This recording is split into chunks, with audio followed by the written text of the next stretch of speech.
I didn't expect my life to change the night I agreed to share my apartment. But looking back, that was the moment everything started to unravel, or maybe, come together. The rain tapped softly against the window, a steady rhythm that matched the restless beat of my heart. I sat on the couch, staring out at the gray sky, my mind wandering to the night everything changed. It wasn't supposed to be a big deal, just a decision made out of necessity. I needed a roommate, and Jamie had suggested Ethan. Ethan, Jamie's brother. Quiet, reserved Ethan, who always seemed to be hovering in the background of my life, like a shadow I couldn't quite shake. I didn't think much of it at the time. I was drowning in rent payments, barely keeping my head above water, and the idea of sharing my space with someone, anyone, felt like a lifeline. But looking back now, I realize that was the moment everything started to unravel. Or maybe, come together. Funny how life works, isn't it? Jamie had been my rock since college. We met during freshman orientation, two lost souls trying to navigate the chaos of adulthood. Jamie was the kind of person who could light up a room with their laughter, and I was drawn to their energy like a moth to a flame. They became my person, my confidant, my partner in crime, my safe space. And through Jamie, I met Ethan. Ethan was different. Where Jamie was loud and vivacious, Ethan was quiet, almost invisible.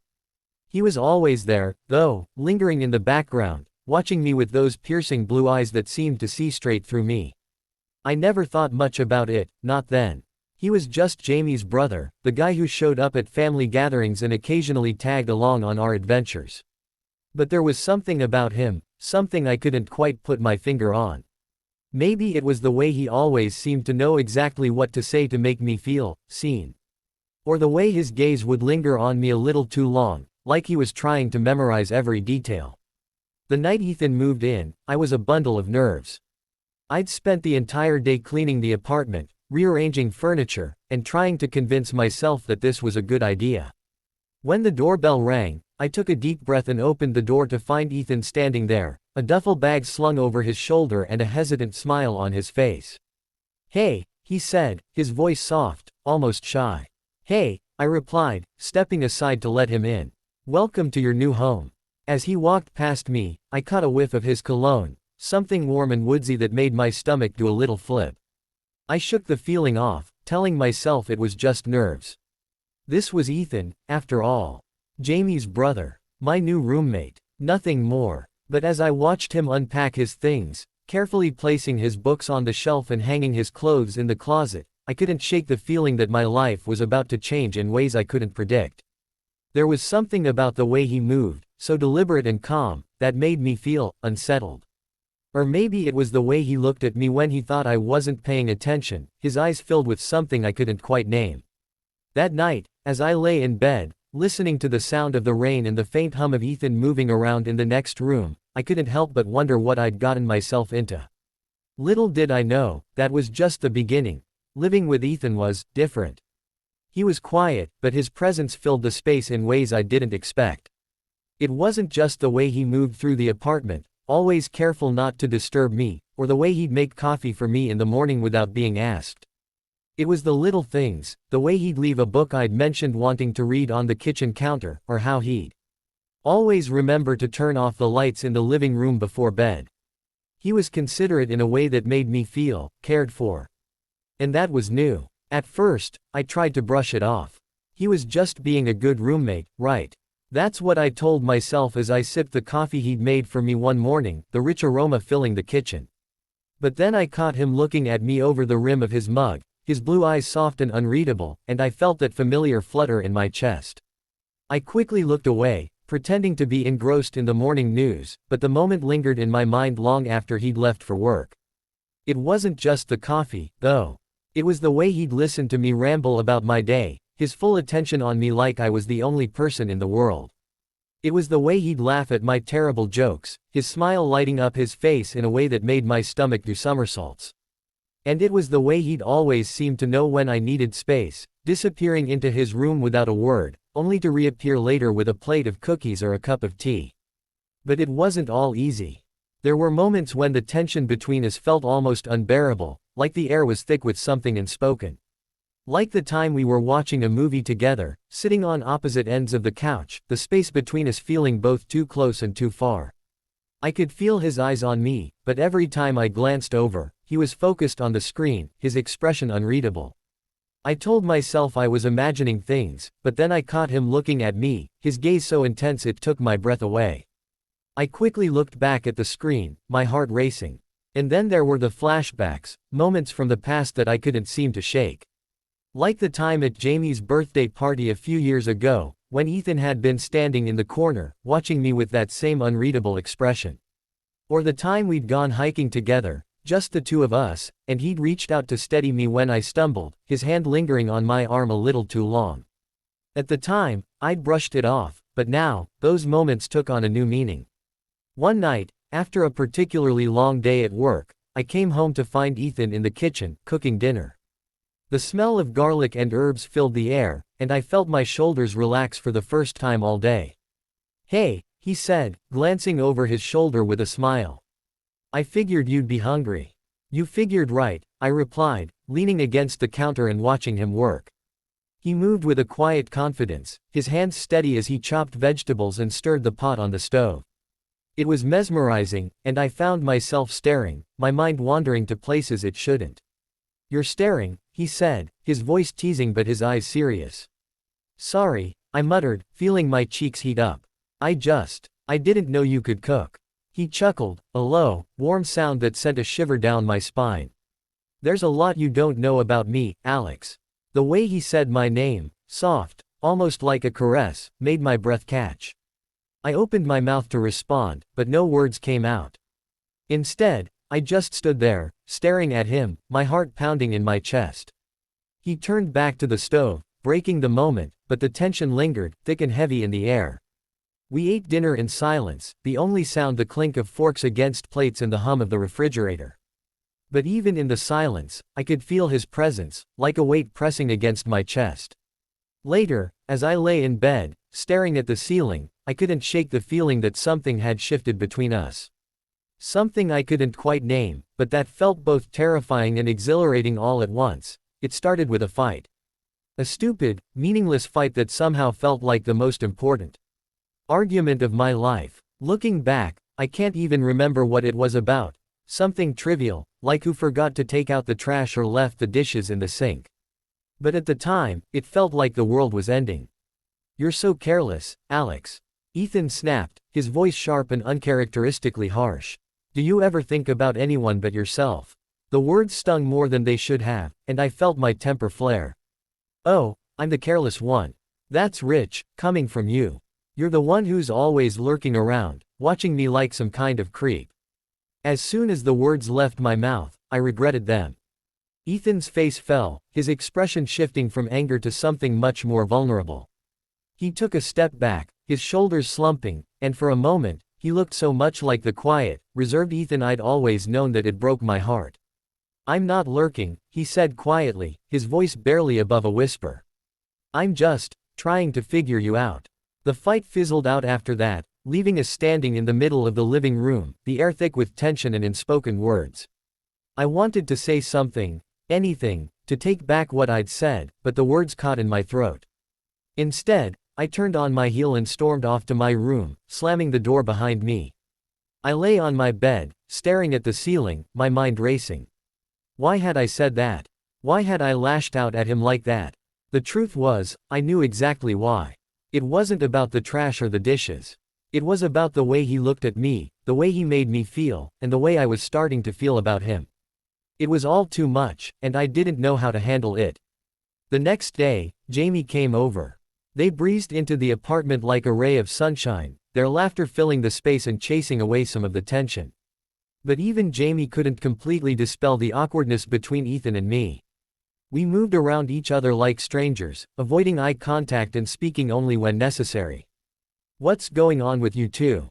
Jamie asked, their eyes darting between me and Ethan as we sat on opposite ends of the couch. "You're acting weird." "Nothing," I said quickly, avoiding their gaze. "We're fine." Ethan didn't say anything, just stared at the floor, his jaw clenched. Jamie raised an eyebrow but didn't push, though I could tell they didn't believe me. After Jamie left, the silence between Ethan and me felt even heavier. I wanted to say something, to apologize, to explain, but the words wouldn't come.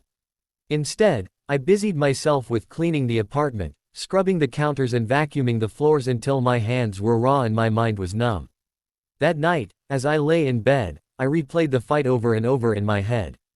Ethan's words echoed in my mind, "I'm just trying to figure you out." What did that even mean?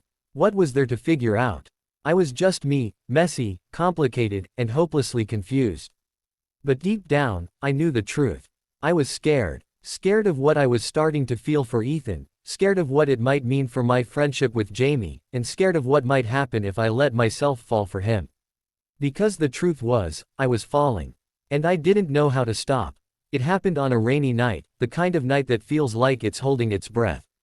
The kind of night where the world outside seems to fade away, leaving only the two of us in the quiet cocoon of the apartment. Ethan and I were sitting on the couch, a blanket draped over our legs, some old movie playing on the TV that neither of us was really watching. The rain tapped softly against the window, a steady rhythm that matched the restless beat of my heart. We'd been quiet for a while, the kind of comfortable silence that only comes when you're with someone who really knows you. But there was something in the air tonight, something heavy and unspoken, that made the silence feel less comfortable and more charged. I could feel Ethan's eyes on me, his gaze like a weight pressing against my skin, but I didn't look at him. I didn't trust myself to. And then he said it, the words I'd been both dreading and longing to hear. "Alex," he said, his voice soft but steady, cutting through the silence like a knife. "I need to tell you something." I froze, my heart pounding in my chest. I didn't look at him, didn't dare to, but I could feel his eyes on me, waiting. I took a deep breath, my hands clutching the edge of the blanket like it was the only thing keeping me grounded. "I've been in love with you for years," he said, his voice barely above a whisper. "I didn't know how to tell you, or if I even should. But I can't keep it to myself anymore." The words hung in the air between us, heavy and suffocating. I felt like the room was spinning, like the ground had been ripped out from under me. I didn't know what to say, didn't know how to process what he'd just said. My mind was a whirlwind of emotions, shock, confusion, fear, and something else, something warm and aching that I didn't want to name. "Ethan," I started, my voice trembling, but he cut me off. "I know you don't feel the same way," he said quickly, his voice tight with emotion. "And that's okay. I needed you to know. I couldn't keep pretending anymore." I finally turned to look at him, my heart breaking at the raw vulnerability in his eyes. He looked so young, so unsure, like he was bracing himself for rejection. And I realized, in that moment, that I didn't know what to say. I didn't know how to tell him that I didn't know how I felt, that I was scared and confused and so overwhelmed. "Ethan," I said again, my voice barely above a whisper. I don't know what to say." He nodded, his expression resigned, and I hated myself for the hurt I saw in his eyes. "You don't have to say anything," he said quietly. "I just needed you to know." We sat there in silence for what felt like an eternity, the rain still tapping against the window and the movie still playing in the background, forgotten. My mind was racing, my heart pounding in my chest, and I didn't know what to do or say. All I knew was that everything had changed, and there was no going back. I thought I could keep it all together. I thought I could have my best friend and the man I was falling for. But I was wrong. The days after Ethan's confession were a blur of tension and awkward silences. We moved around each other like ghosts, avoiding eye contact and speaking only when absolutely necessary. The apartment, once a place of comfort, now felt like a minefield, every word and gesture loaded with meaning. Jamie noticed, of course. They always did. They showed up at the apartment one evening, unannounced, and took one look at me before declaring, "Okay, something's up." Spill. I tried to brush it off, to laugh it away, but Jamie wasn't having it. They sat me down on the couch, crossed their arms, and fixed me with that look, the one that said they weren't leaving until they got the truth. "It's Ethan," I finally admitted, my voice barely above a whisper. He told me he's in love with me." Jamie's eyes widened, and for a moment, they just stared at me, processing. Then they let out a low whistle. "Wow. I mean, I always kind of suspected, but, wow. You knew?" I asked, my voice rising in disbelief. Jamie shrugged. "Not for sure. But I've seen the way he looks at you. It's kind of hard to miss. I buried my face in my hands, my mind spinning. What do I do, Jamie? I don't want to hurt him, but I don't know how I feel. And I don't want to ruin what we have. Jamie was quiet for a moment, their expression thoughtful. Then they reached out and squeezed my hand. Alex, you can't control how you feel. And you can't control how Ethan feels. But you can't keep running from this. You owe it to yourself, and to him, to figure it out. I wanted to argue, to tell Jamie they didn't understand, but deep down, I knew they were right. I couldn't keep running, not from Ethan, and not from my own feelings. That night, after Jamie left, I found Ethan in the kitchen, washing dishes. He looked up when I walked in, his expression guarded, and I felt my heart ache at the sight of him. He looked so vulnerable, so unsure, and I hated that I was the cause of it. Ethan, I said, my voice trembling. We need to talk. He nodded, drying his hands on a towel and turning to face me. Okay. I took a deep breath, my heart pounding in my chest. I don't know how I feel, I admitted, my voice barely above a whisper. But I know that I care about you. And I know that I don't want to lose you. Ethan's expression softened, and he took a step closer to me. You won't lose me, Alex, he said quietly. No matter what happens, I'll always be here. I felt tears prick at the corners of my eyes, and I blinked them away, trying to steady my breathing. I'm scared, I admitted, my voice breaking. I'm scared of hurting you. I'm scared of hurting Jamie. I'm scared of everything. Ethan reached out, his hand brushing against mine, and I felt a jolt of electricity run through me. I'm scared too, he said softly. But I think it's worth it. You're worth it. I looked up at him, my heart pounding in my chest, and for the first time, I let myself really see him. Not just as Jamie's brother, or my roommate, but as Ethan, the man who'd been quietly loving me for years, waiting for me to see him. And in that moment, I realized I couldn't keep running. Not from him, not from us. The first kiss wasn't fireworks. It wasn't some grand, cinematic moment with sweeping music and perfect lighting. It was quiet, like the world had paused just for us. It was the kind of moment that sneaks up on you, soft and unexpected, and changes everything. It happened late one night, after hours of talking and laughing and dancing around the truth. We were sitting on the couch, the TV playing some old movie we weren't really watching, and the air between us felt charged, like the calm before a storm. I could feel Ethan's eyes on me, his gaze heavy and unrelenting, and I knew he was waiting for me to say something, to do something. But I didn't know what to say or do. My mind was a whirlwind of emotions, and I felt like I was standing on the edge of a cliff, teetering between fear and something I couldn't quite name. And then, without warning, Ethan reached out and brushed a strand of hair from my face, his fingers lingering against my cheek. I froze, my breath catching in my throat, and for a moment, all I could do was stare at him, my heart pounding in my chest. Alex, he said softly, his voice barely above a whisper.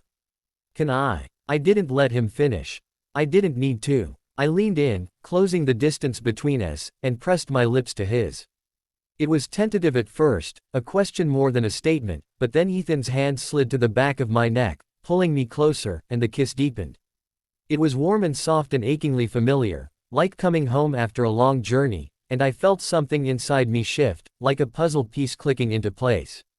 When we finally pulled apart, I was breathless, my heart racing and my mind spinning.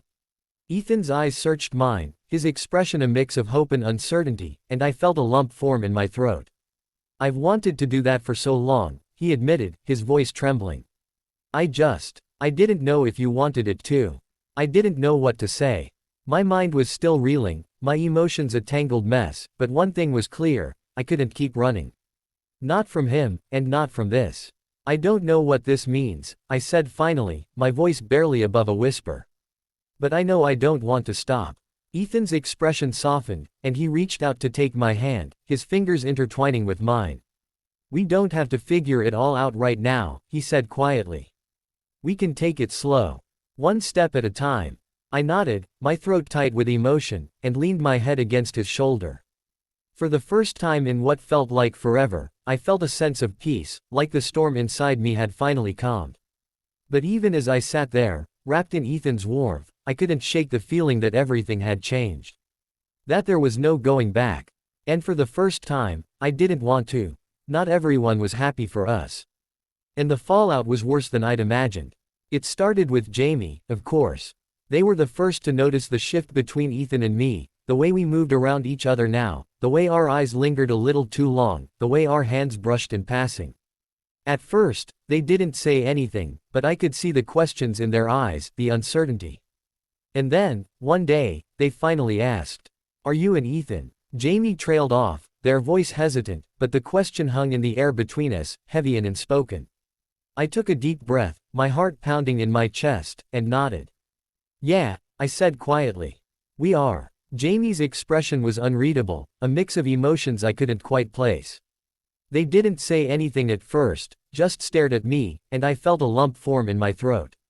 "Jamie," I started, my voice trembling. "I didn't mean for this to happen. I didn't want to hurt you." Jamie shook their head, their expression softening. "I'm not hurt," they said. Finally, their voice quiet but steady. I need some time to process this, okay?" I nodded, my throat tight with emotion, and watched as Jamie turned and walked away. It wasn't the reaction I'd been expecting, but it wasn't the worst either. Still, the uncertainty lingered, a heavy weight on my chest. The next few weeks were a blur of tension and awkward conversations. Jamie kept their distance, and Ethan and I tiptoed around each other, unsure of how to navigate this new reality. The apartment, once a place of comfort, now felt like a minefield, every word and gesture loaded with meaning.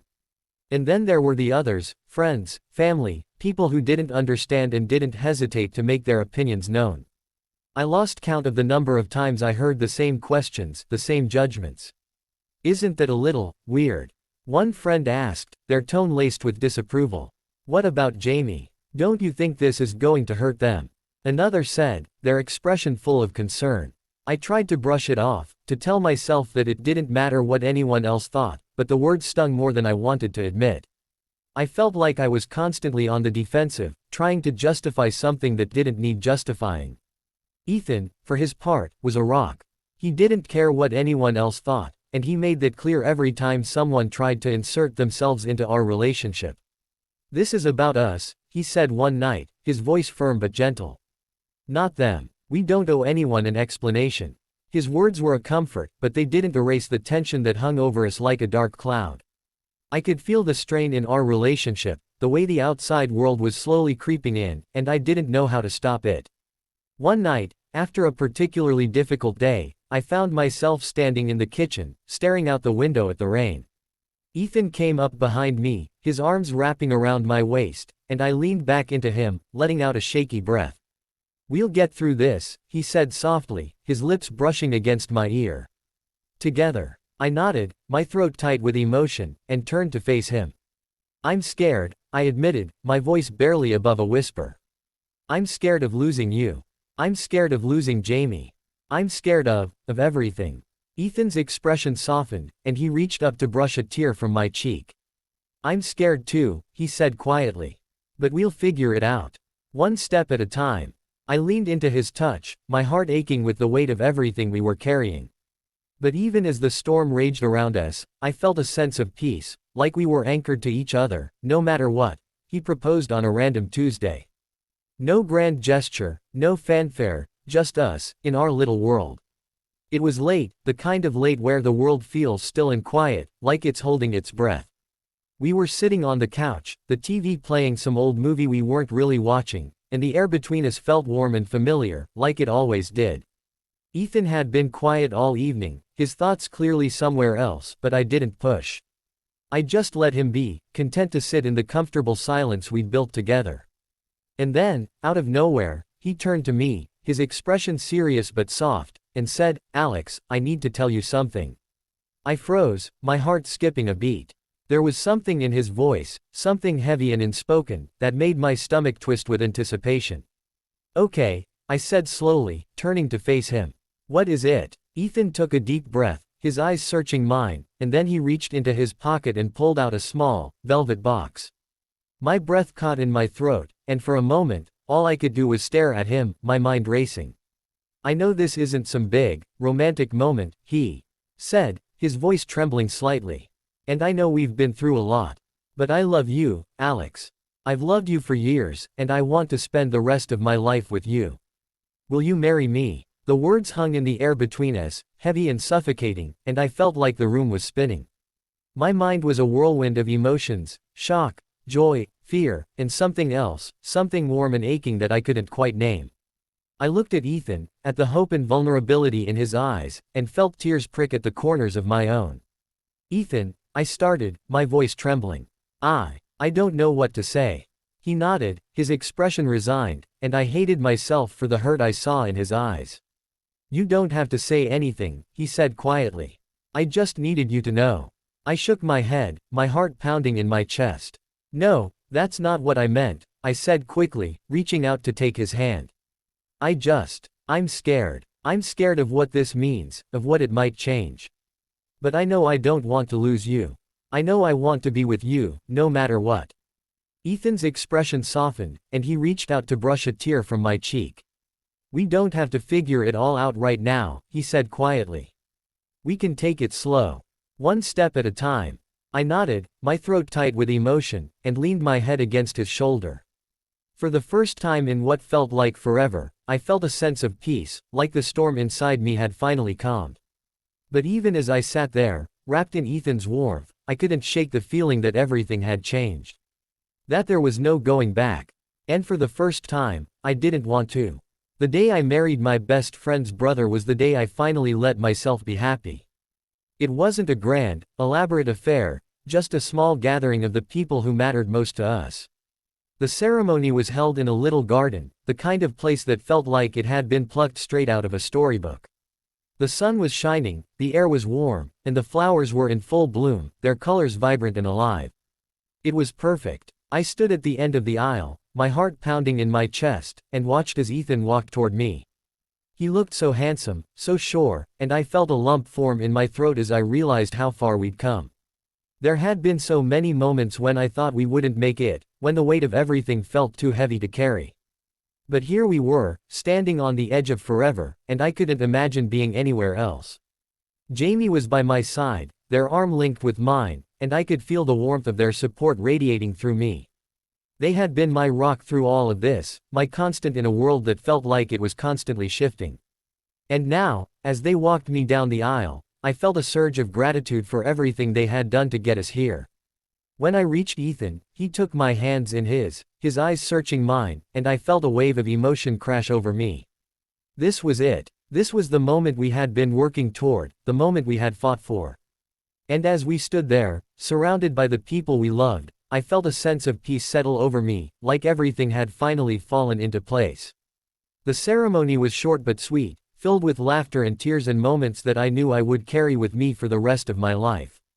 When it came time to exchange vows, Ethan's voice was steady but soft, his words filled with so much love and sincerity that it took my breath away. Alex, he said, his eyes locked on mine. I've loved you for as long as I can remember. You've been my constant, my safe place, my home. And I promise to spend the rest of my life loving you, supporting you, and being the person you can always count on. No matter what. Tears streamed down my face as I listened to his words, my heart swelling with emotion. When it was my turn to speak, my voice trembled, but I pushed through, determined to say everything I had been holding in my heart. Ethan, I began, my eyes never leaving his. You've been my quiet strength, my steady hand, my safe harbor in the storm. I didn't know how much I needed you until you were there, filling the spaces I didn't even realize were empty. I promised to love you, to stand by you, and to choose you, every single day, for the rest of my life. When the officiant pronounced us married, Ethan pulled me into a kiss that felt like a promise, like a new beginning. The cheers and applause of our loved ones faded into the background as I lost myself in the moment, in the feeling of his lips on mine and the warmth of his hands in mine. The rest of the day was a blur of laughter and dancing and celebration, but the moment that stood out most was when Jamie pulled me aside, their eyes shining with tears. I'm so happy for you, they said, their voice thick with emotion. You deserve this. You both do. I hugged them tightly, feeling a surge of love and gratitude for the person who had been my constant through everything. Thank you, I whispered. For everything. As the sun set and the stars began to twinkle in the sky, Ethan and I found ourselves alone for the first time that day. We stood together, hand in hand, looking out at the garden that had been the backdrop for the best day of our lives. "We did it," Ethan said softly, his voice filled with wonder. I smiled, leaning into him. "We did." And as I stood there, wrapped in his warmth and surrounded by the love we had built together, I realized that this was just the beginning.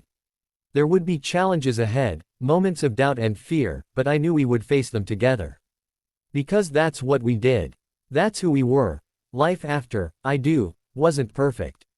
But it was ours. There were days when the weight of everything felt too heavy, when the doubts and fears crept in and threatened to pull us apart. But there were also days filled with so much love and laughter that it felt like we were living in a dream. And through it all, we held on to each other, anchoring ourselves in the love we had built together. The first year of marriage was a learning curve, a series of small adjustments and compromises that slowly shaped us into a team. We learned how to navigate each other's moods, how to communicate when words felt too hard, and how to find joy in the little moments, like lazy Sunday mornings spent in bed or late-night conversations over cups of tea. There were challenges, of course. Moments when the outside world tried to intrude, when the opinions of others threatened to shake our foundation. But we stood firm, reminding each other that what mattered most was us. Our love, our life, our little world. Jamie was a constant presence in our lives, their support unwavering even as they navigated their own journey. They had found love too, and watching them grow and flourish filled me with a sense of pride and gratitude. We had all come so far, and it felt like we were finally living the lives we were meant to live.